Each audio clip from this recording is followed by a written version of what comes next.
Ce soir, à tous ceux qui ont organisé cette rencontre, cette conférence, et qui l'ont soutenue. Donc c'est assez difficile aujourd'hui d'avoir une tribune pour faire une conférence qui porte, il faut bien le dire, sur la philosophie. Alors donc ce que je vous propose ce soir, c'est d'aborder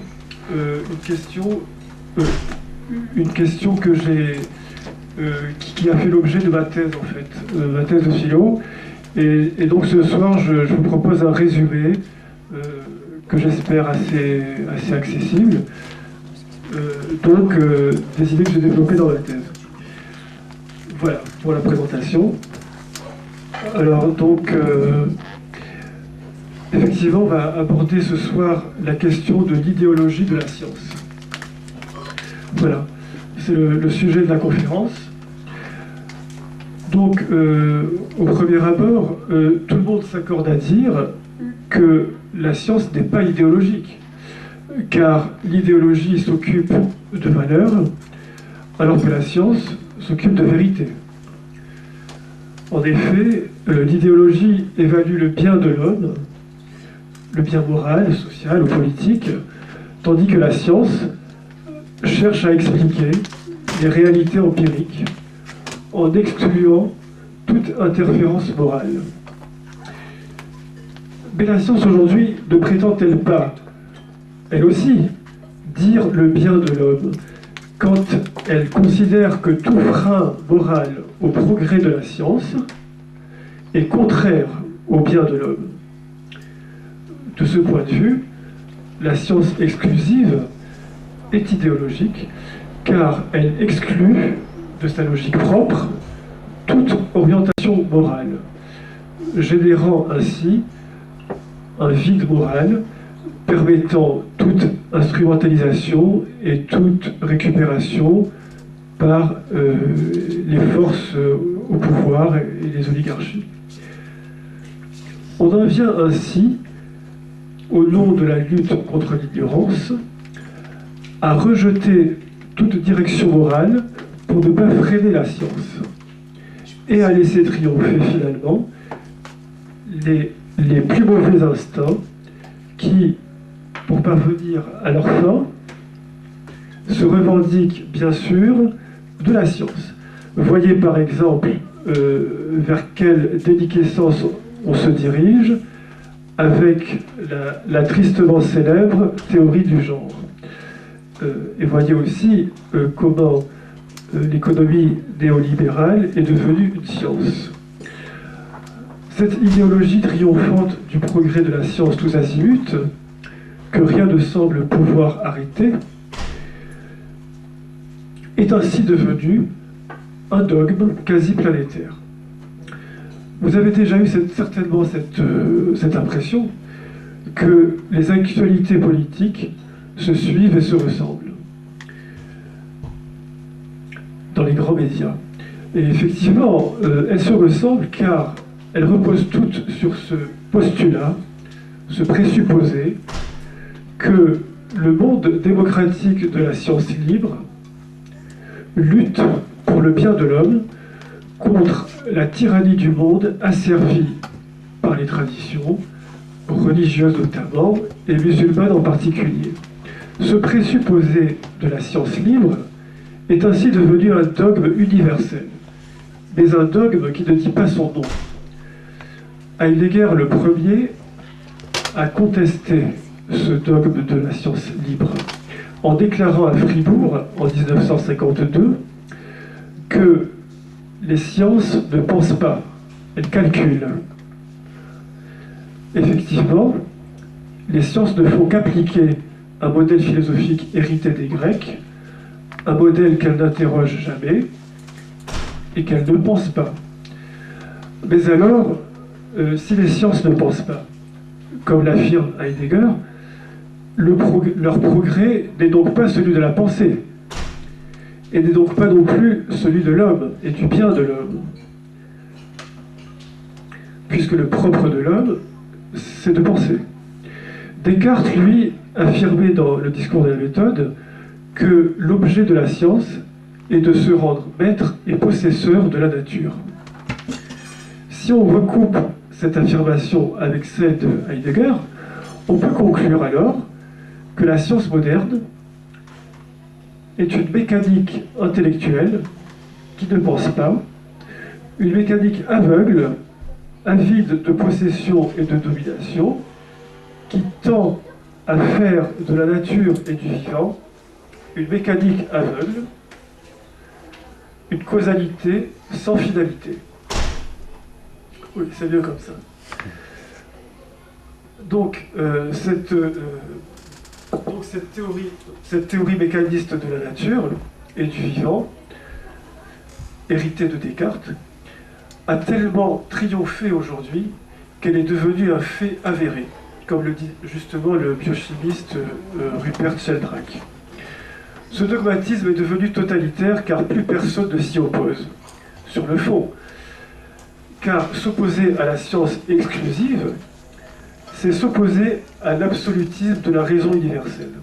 Et qui s'oppose à la raison universelle est aussitôt désigné comme irrationnel, et donc disqualifié.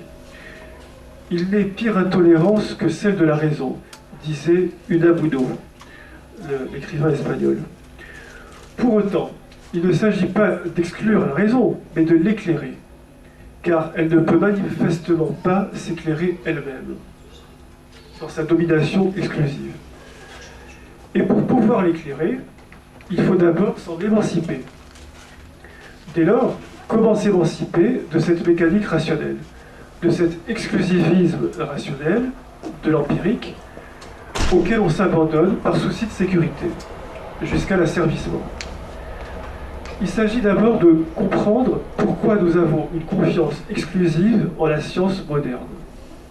Car, en effet, malgré les scandales à répétition de l'industrie pharmaceutique, chimique et nucléaire, on a aujourd'hui toujours confiance en la science, par souci de sécurité. Il faut bien le reconnaître, les hommes troquent de plus en plus facilement leur émancipation contre une sécurité rationalisée. Car l'instinct de sécurité est plus fort que celui d'émancipation. C'est ce qui fait la servitude des masses. Il faut savoir que cette démarche rationnelle propre à la science, cette méthode, ce mode de pensée autonome, n'a pas toujours été dominant et exclusif. Il est d'abord né en Grèce, au 5e siècle avant Jésus-Christ, puis s'est développé sous la civilisation hellénistique, puis sous la civilisation arabo-musulmane, mais il n'est devenu exclusif qu'après la Renaissance, au cours des Lumières européennes, au XVIIIe siècle. Avec Julien de la Métrie, par exemple, qui considérait l'homme comme une machine qui peut bien ou mal fonctionner, et que la barrière morale est une erreur de mécanique, selon la Métrie. De la même manière que Descartes considérait l'animal comme une machine. La révolution industrielle bourgeoise s'est ensuite répandue en Europe et dans ses colonies, en imposant par la force l'efficacité technique et matérielle de ce modèle scientifique, très rentable, nous asservissant ainsi au salut matériel et nous faisant perdre de vue le salut spirituel. Cette idéologie est devenue totalitaire en excluant et en ruinant tout ce qui contredit la prééminence de sa cohérence. On peut ici parler d'un véritable capitalisme idéologique, selon moi. Il faut pourtant bien voir que cette cohérence rationnelle, exclusive, se forme sur la cohérence du sens empirique, le fameux sens commun d'Aristote, c'est-à-dire l'unité et la cohérence naturelle de nos 5 sens, sans laquelle l'observation scientifique serait bien sûr impossible. Mais cette cohérence naturelle est une contingence. Elle pourrait ne pas être. Les illusions d'optique nous le montrent bien. C'est donc cette contingence de la nature qui permet, in fine, l'observation scientifique. Et donc, la cohérence scientifique, qui n'est donc ni nécessaire, ni universelle, de par cette contingence. Donc, cette cohérence n'est donc ni nécessaire, ni universelle, et on peut donc s'en émanciper. On dit souvent que l'émancipation ne peut être que sociale ou politique. En effet, dans le sillage des dialectiques hegeliennes et marxistes, l'émancipation est généralement considérée comme déterminée socialement ou politiquement. On a ainsi parlé de l'émancipation des femmes, l'émancipation des juifs, ou de l'émancipation de la classe ouvrière. Le philosophe Jacques Rancière nous a pourtant montré que l'on ne s'émancipe précisément que de ces déterminations sociales. Pour lui, il s'agit de s'émanciper intellectuellement du mode de pensée et de parole auquel nous assignent les institutions dominantes. Très bien. Mais pour lui, il n'en demeure pas moins que l'émancipation reste la réalisation politique d'un processus rationnel. Il parle même d'espérance rationnelle, comme Emmanuel Kant. Poussons alors son raisonnement jusqu'au bout et demandons-nous si on peut s'émanciper du mode rationnel exclusif qui est bel et bien ce mode de pensée auquel nous sommes tous assignés aujourd'hui. Peut-on s'émanciper du point de vue rationnel? Un point de vue qui nous oblige à considérer que l'émancipation ne peut être que sociale ou politique, et rien d'autre, nous empêchant ainsi d'envisager, par exemple, une émancipation spirituelle. Car au fond, ce sont les esprits qu'il faut décoloniser, comme disait Jacques Vergès. On admet souvent l'idée trompeuse, héritée des luttes coloniales, que résister, c'est déjà s'émanciper. Il semble au contraire que s'émanciper, c'est vaincre les résistances, les abolir, les briser. Et pour briser les résistances, il faut les conquérir. L'émancipation ne répond donc pas à une défense, mais à une conquête. La résistance étant une défense. Évidemment, quand on prononce le mot conquête, on pense tout de suite à conquête militaire. Mais vaincre une résistance, cela veut dire simplement la transcender, la réduire. La conquête n'est pas forcément militaire. Il y a comme ça, on peut parler par exemple de conquête amoureuse ou de conquête sociale.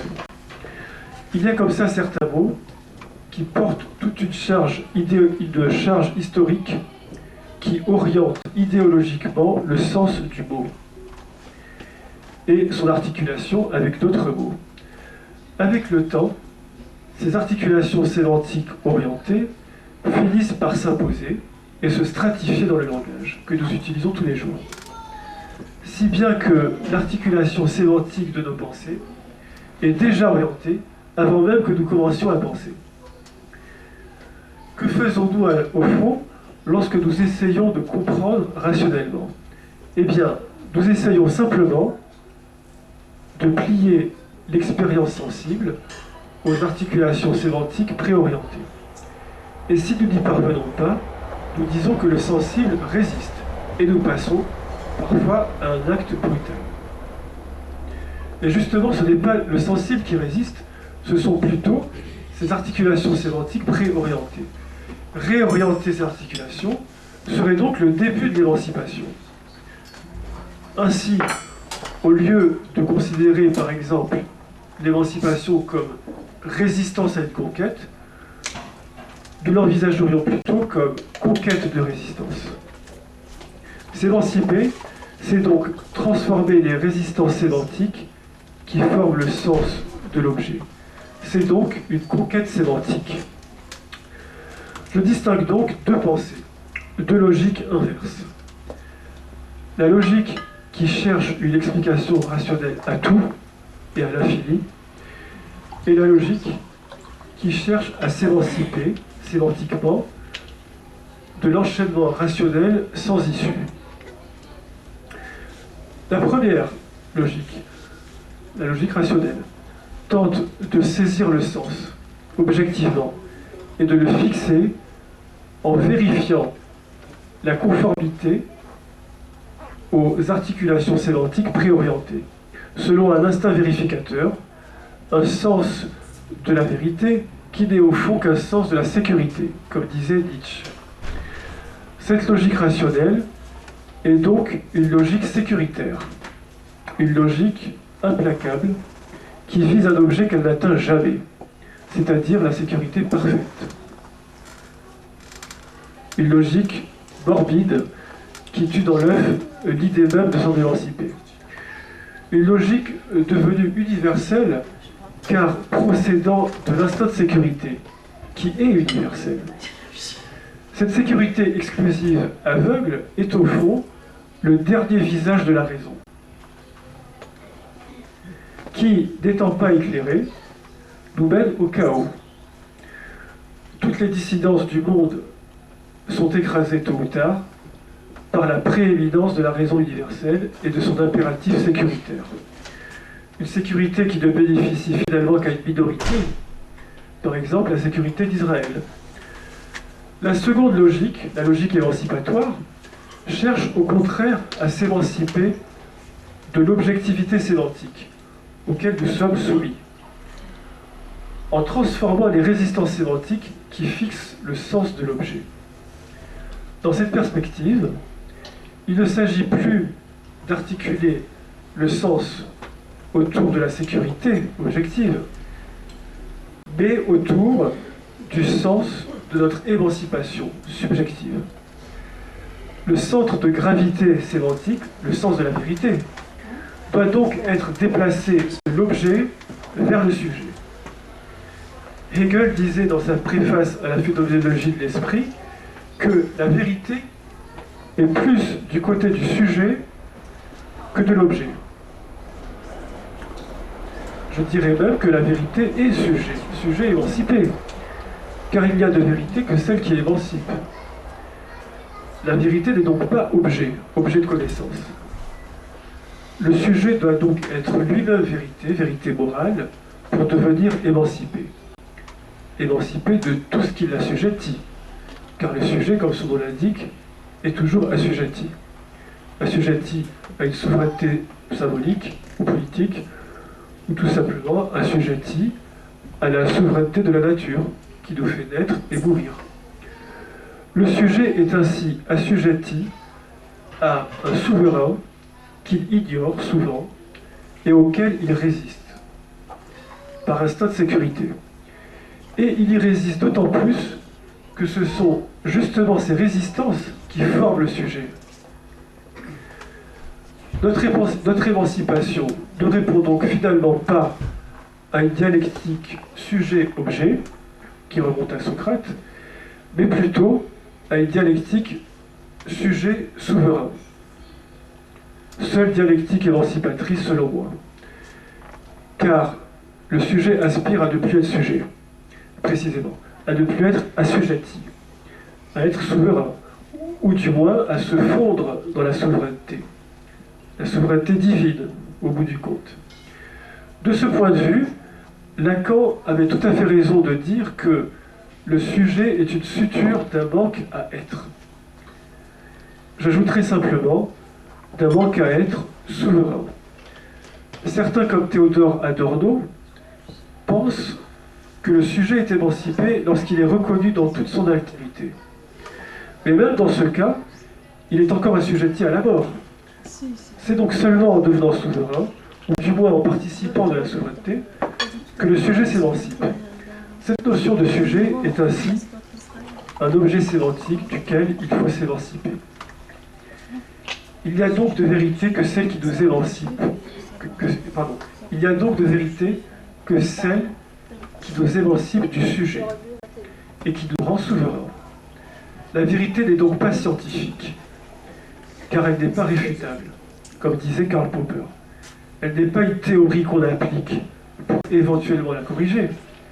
Elle n'est pas assujettie à son application sensible. C'est plutôt le sensible qui lui est assujetti. La vérité est souveraine. Le sujet cependant ne devient souverain que lorsqu'il ne désire plus s'approprier cette souveraineté, car le désir d'appropriation est propre au sujet. Pour devenir souverain, le sujet ne doit même plus s'approprier son émancipation et considérer que celle-ci est le désir de l'autre, du grand autre, comme dirait Lacan, un désir souverain et mystérieux, inappropriable, auquel réagirait et résisterait le sujet soucieux de se sécuriser. Être émancipé, c'est donc ne plus résister à ce désir souverain et cesser de vouloir le faire sien, en le servant plutôt, en y répondant, comme on répond au désir d'un autre. Il faut bien voir que la tentative d'appropriation de ce désir souverain le pervertit. Et il devient alors le désir de sécurité, désir de rationalité, inassouvissable, puis désir de puissance, pour se libérer enfin négativement par la destruction, sinon par l'excès. Un excès qui ne pourra jamais combler le manque d'émancipation. Certes, le désir est l'essence de l'homme, disait Spinoza dans l'Éthique, mais j'ajouterais que l'émancipation est l'essence du désir. Car à défaut d'émancipation, le désir de rationalité et de puissance est une aliénation qui revient inlassablement. La science rationnelle est donc une vaine tentative d'appropriation de la connaissance qui, à défaut d'émanciper le sujet, l'objective ou le théorise, comme le fait Alain Badiou. Un sujet qui veut justement s'émanciper de ce qui le théorise, de ce qui l'objective. L'émancipation du sujet n'est donc pas un objet de connaissance, n'est donc pas un objet scientifique. La dialectique émancipatoire ne peut donc être une dialectique rationnelle. Cette dernière vise à conceptualiser l'émancipation et à résoudre ensuite les contradictions empiriques. Tandis que la dialectique émancipatoire vise l'émancipation non pas conceptuelle mais sensible, en dénouant les résistances conceptuelles à celles-ci. Pour vaincre ces résistances, nos propres résistances finalement, comme dirait Deleuze, il faut donc les transformer, en transformant du sens, au fil des indices sensibles, suggérant une perspective émancipatoire. Je m'attaquerai donc en premier lieu à la résistance sémantique la plus malléable, c'est-à-dire au sens de la mort. En effet, celui-ci, le sens de la mort, est le seul sens qui échappe à la mécanique rationnelle et qui l'enraye, finalement. Effectivement, puisque personne n'est jamais venu nous apporter de preuves irréfutables d'une vie après la mort, ou seulement des témoignages, le sens de la mort demeure donc évidemment transformable par l'imagination humaine. Et c'est là peut-être la seule liberté qu'il nous reste. On peut par exemple passer de la conception de la mort comme perte irréversible de la vie à une conception inspirée du chimiste Lavoisier, lui-même inspiré d'Anaxagore, où la mort ne serait qu'une transformation d'une forme de vie en une autre. Rien ne se perd, rien ne se crée, tout se transforme, disait Lavoisier. Si la première conception décourageait nos luttes, la seconde ouvre des perspectives insoupçonnées et relève notre espoir. Il ne s'agit donc plus de viser le sens pour le saisir, mais pour le transformer. Certes, l'imagination, en transformant du sens, peut nous émanciper du sens de la mort, mais pas de la mort elle-même. Tout comme elle peut nous émanciper du cadre socio-culturel de notre naissance, mais pas de la naissance elle-même. Notre imagination sans limite peut ainsi nous émanciper du sens de toutes les notions fondamentales et de toutes les résistances sémantiques et logiques. Mais est-ce qu'une émancipation sémantique est nécessairement une émancipation sensible? Car dans l'esprit de tout le monde, l'émancipation n'est effective que si elle devient sensible, et pas seulement sémantique. Cela semble logique. Venons-en précisément aux résistances logiques et aux résistances matérielles, en revenant à la notion de matière. nous avons une image de la matière qui forme en nous une grande résistance fictive. Certaines images résistent longtemps à l'émancipation humaine. Pendant des millénaires, l'homme a imaginé percevoir le soleil mobile et la terre immobile. Et cette image a bien sûr été une erreur, qui a longtemps empêché les navigateurs, par exemple, de s'aventurer là où le soleil disparaissait, au bout de l'océan. Erreur corrigée par Copernic au XVIe siècle, avec le soleil au centre et la Terre qui tourne autour. De la même façon, depuis des millénaires, l'homme s'imagine percevoir la surface de la matière. Et cette image anime toujours la croisade scientifique pour la connaissance du fond de la matière, avec les tragédies atomiques et les catastrophes nucléaires que l'on connaît. Mais si cette image était elle aussi une erreur, si nous percevions non pas la surface, mais le fond de la matière, si le fond mouvant de la matière n'était rien d'autre que l'imagination elle-même, qui n'aurait donc pas besoin de l'intermédiation de l'objet de connaissance pour connaître le fond de la matière, et pour qui cette intermédiation serait une aliénation. L'imagination serait donc une énergie immesurable et inobservable, même pour la physique quantique, un pouvoir mystérieux, comme disait le philosophe Kant, une faculté insaisissable que les neurosciences cognitives n'ont d'ailleurs toujours pas réussi à expliquer rationnellement. Le fond de la matière ne serait donc pas matériel, pour ainsi dire. Avec la récente découverte du boson de Higgs, même la physique quantique en vient à considérer que l'aspect corpusculaire de la matière n'est qu'une occurrence possible de sa nature ondulatoire, quand celle-ci est ralentie. Ainsi, comme une onde entraîne la formation d'une vague à la surface de la mer, une mouvance de l'imagination pourrait aussi, selon moi, entraîner une mouvance matérielle corrélative, pourvu que cette mouvance de l'imagination soit une mouvance émancipatoire, une conquête sémantique, que l'on tienne jusqu'au bout, à laquelle on soit fidèle, en brisant tout ce qui résiste en nous à la souveraine mouvance. Telle serait sans doute la foi véritable. Et plus nous nous écarterions de cette mouvance émancipatoire, plus notre émancipation serait différée. Pour les hindouistes, par exemple, l'émancipation est tellement différée qu'elle prend plusieurs vies. La fameuse réincarnation. Pour d'autres religions encore, dans certains cas, l'émancipation n'arrive jamais, et les souffrances sont éternelles. On me dira que cette souveraine mouvance n'est rien d'autre que la mouvance divine, et qu'une telle hypothèse a encore besoin d'être prouvée. Au siècle passé, Carl Jung avait déjà intuitionné cette corrélation entre psychique et physique, avec sa fameuse notion de synchronicité. Je pense pour ma part que nous percevons déjà cette mouvance émancipatoire lorsque nous rêvons, tout simplement. En effet, dans le rêve, ce moment où l'imagination est sans erreur et sans faille, nous ne percevons pas de surface infranchissable, ni de béance. Depuis l'origine, l'imagination des hommes, à l'état de veille, produit des images, dont beaucoup sont des erreurs. Et ces erreurs creusent les failles de notre imagination à l'état de veille. Toutes ces erreurs stratifiées dans le langage constituent ainsi nos représentations à l'état de veille. Des représentations dans lesquelles patauge la science moderne. Autant dire que nos failles sont abyssales, nos résistances infranchissables et la béance infinie. La logique émancipatoire d'une certaine écriture politique, par exemple, ou de la conquête amoureuse, tend à corriger ces images erronées et à faire disparaître la béance.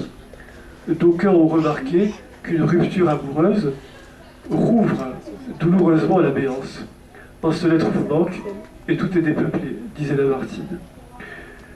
Tout comme on a unifié le sensible pour aboutir finalement au corps, et qu'on a unifié le sens pour aboutir à la raison universelle, On peut aussi, selon moi, unifier l'imagination pour aboutir au contraire de la béance, c'est-à-dire à la béatitude, celle que Spinoza a cherchée toute sa vie.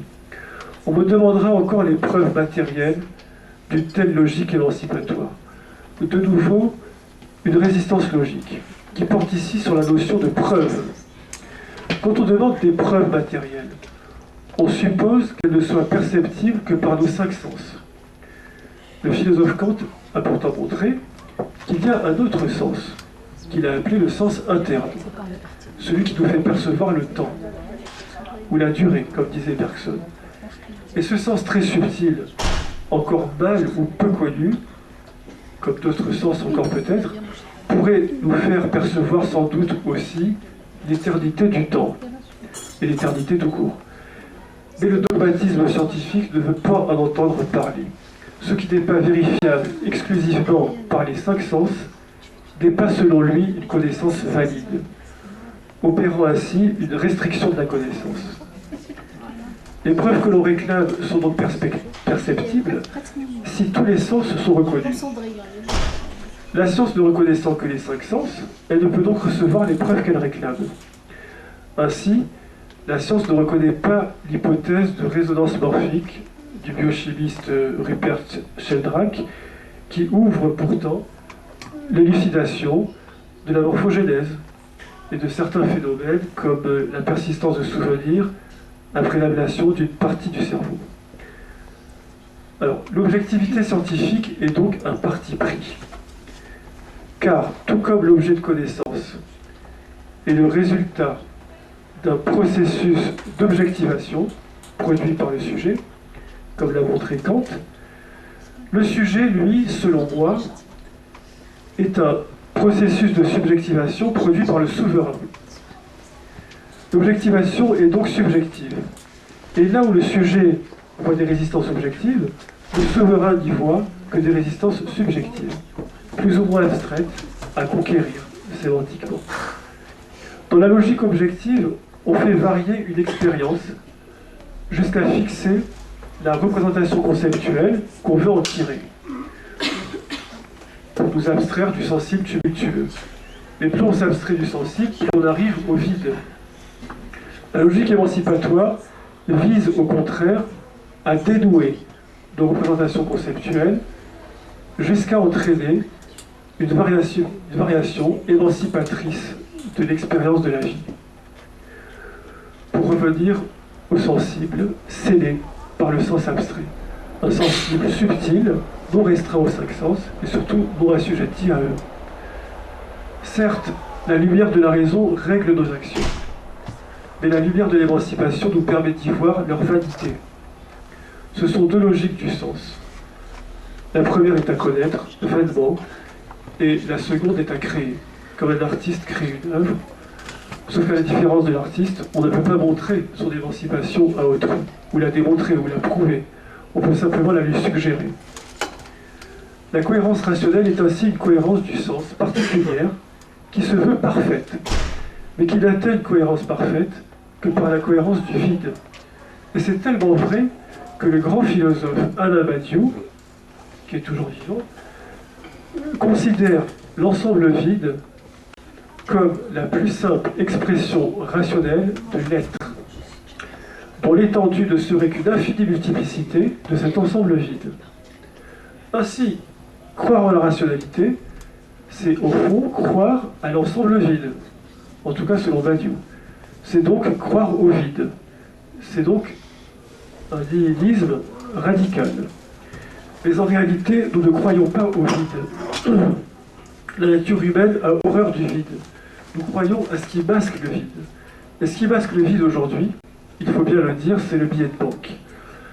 Autrefois, ce vide était comblé par les mythes et les croyances, ou plus récemment par les idéologies qui freinent, orientent ou instrumentalisent la science.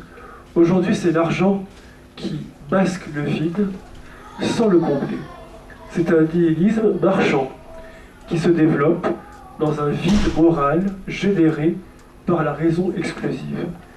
Et la science se libère anarchiquement dans ce vide au gré des pires financements et des pires applications. Ce grand mouvement de la raison universelle, fer de lance de l'arrogance occidentale, qui se voulait au départ un mouvement d'émancipation intellectuelle, se réduit donc finalement à un nihilisme marchand sans frontières qui mène l'humanité au chaos et à sa perte, et qui n'a que deux prétextes à la bouche pour étendre sa dictature, entrave au commerce et sécurité. Cette dictature sémantique conditionne notre expérience sensible jusqu'à la soumettre à une logique marchande et sécuritaire, exclusive. Une dictature sans précédent puisque universelle. Et cette soumission est d'autant plus implacable que ceux qui contestent légitimement ce conditionnement sont obligés, pour se faire entendre, d'user d'arguments recevables par la raison universelle, celle-là même qui les a servis. La raison exclusive est ainsi devenue la langue du pouvoir, car la ruse et la fourberie s'arrangent très bien avec la raison exclusive, qui justement exclut tout frein moral. Les classes dirigeantes nous écrasent d'autant mieux qu'ils ont recours à des arguments rationnels, et donc sécuritaires.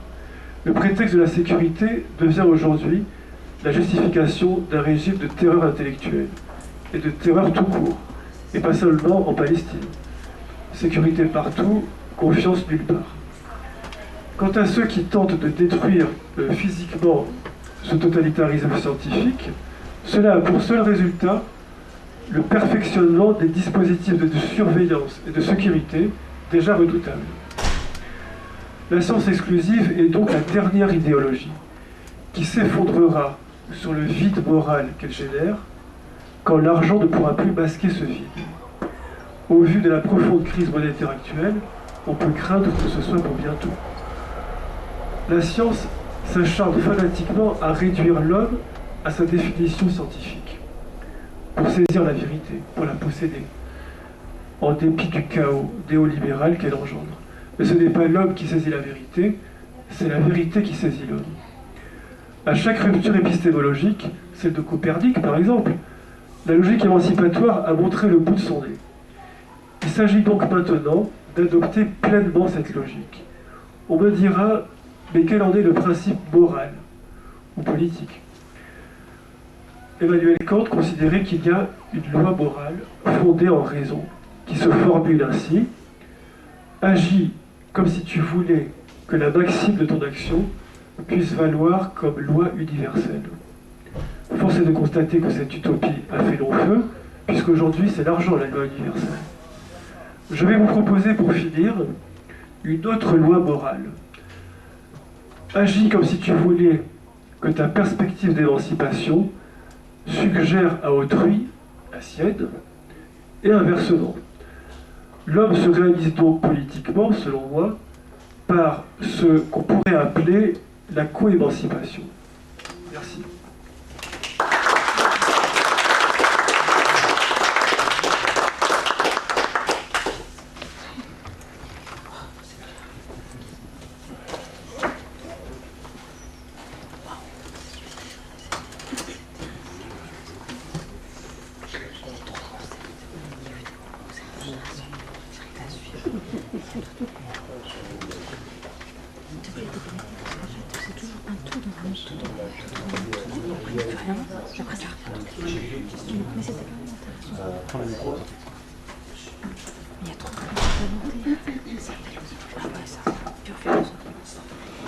La première est d'ordre sémantique et lexicologique. Pourquoi utilisez-vous le mot mouvance ou liberté ou je ne sais quoi, émancipatoire et non pas émancipatrice?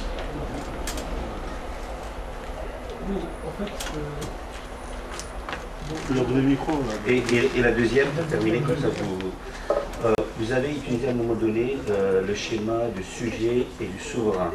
Et vous avez associé, ou un de vos inspirateurs associé à l'idée que le désir initie l'émancipation.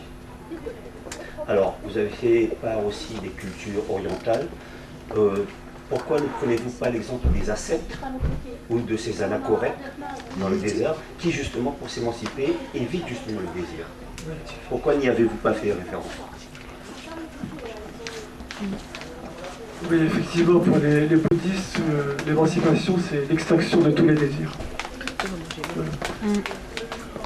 Bon, c'est une manière de voir. On peut penser que c'est une autodestruction, par exemple. L'identification avec le néant. Destruction et comment dire, un accès au néant. Une fusion avec le néant. Bon, oui, c'est une manière de s'émanciper de la douleur, en fait. Voilà. Puisque la douleur est provoquée par le désir. Donc, quand il n'y a plus de désir, il n'y a plus de douleur. Oui, bien sûr, c'est une manière de voir l'émancipation. En fait, Tolstoï disait il y a autant de façons d'aimer qu'il y a de cœur. Alors on pourrait dire il y a autant de façons de s'émanciper qu'il y a d'individus. On peut s'émanciper de mille façons. On peut, effectivement par l'extase mystique, par la passion amoureuse. Chacun voit l'émancipation selon sa subjectivité, bien sûr. Mais moi, mon propos, c'est d'arriver à constituer une logique émancipatoire. Bon, c'est peut-être très prétentieux. Hein. Voilà, une logique émancipatoire. Alors, à partir du sémantique, justement. Voilà. Donc, arriver à trouver une logique générique. Voilà. Oui. Alors, émancipatrice, c'est le résultat. On ne sait pas si elle va être émancipatrice au bout du processus. On le saura au bout du processus, si elle est émancipatrice ou pas. Et en tout cas, il s'agit de savoir si intrinsèquement, cette logique est émancipatoire. Intrinsèquement. Voilà. C'est pour ça que je dis émancipatoire plutôt que émancipatrice. Parce que, effectivement, l'émancipatrice, c'est le résultat, c'est pas le chemin, le mouvement. Donc, voilà. Je ne sais pas si c'était clair pour vous.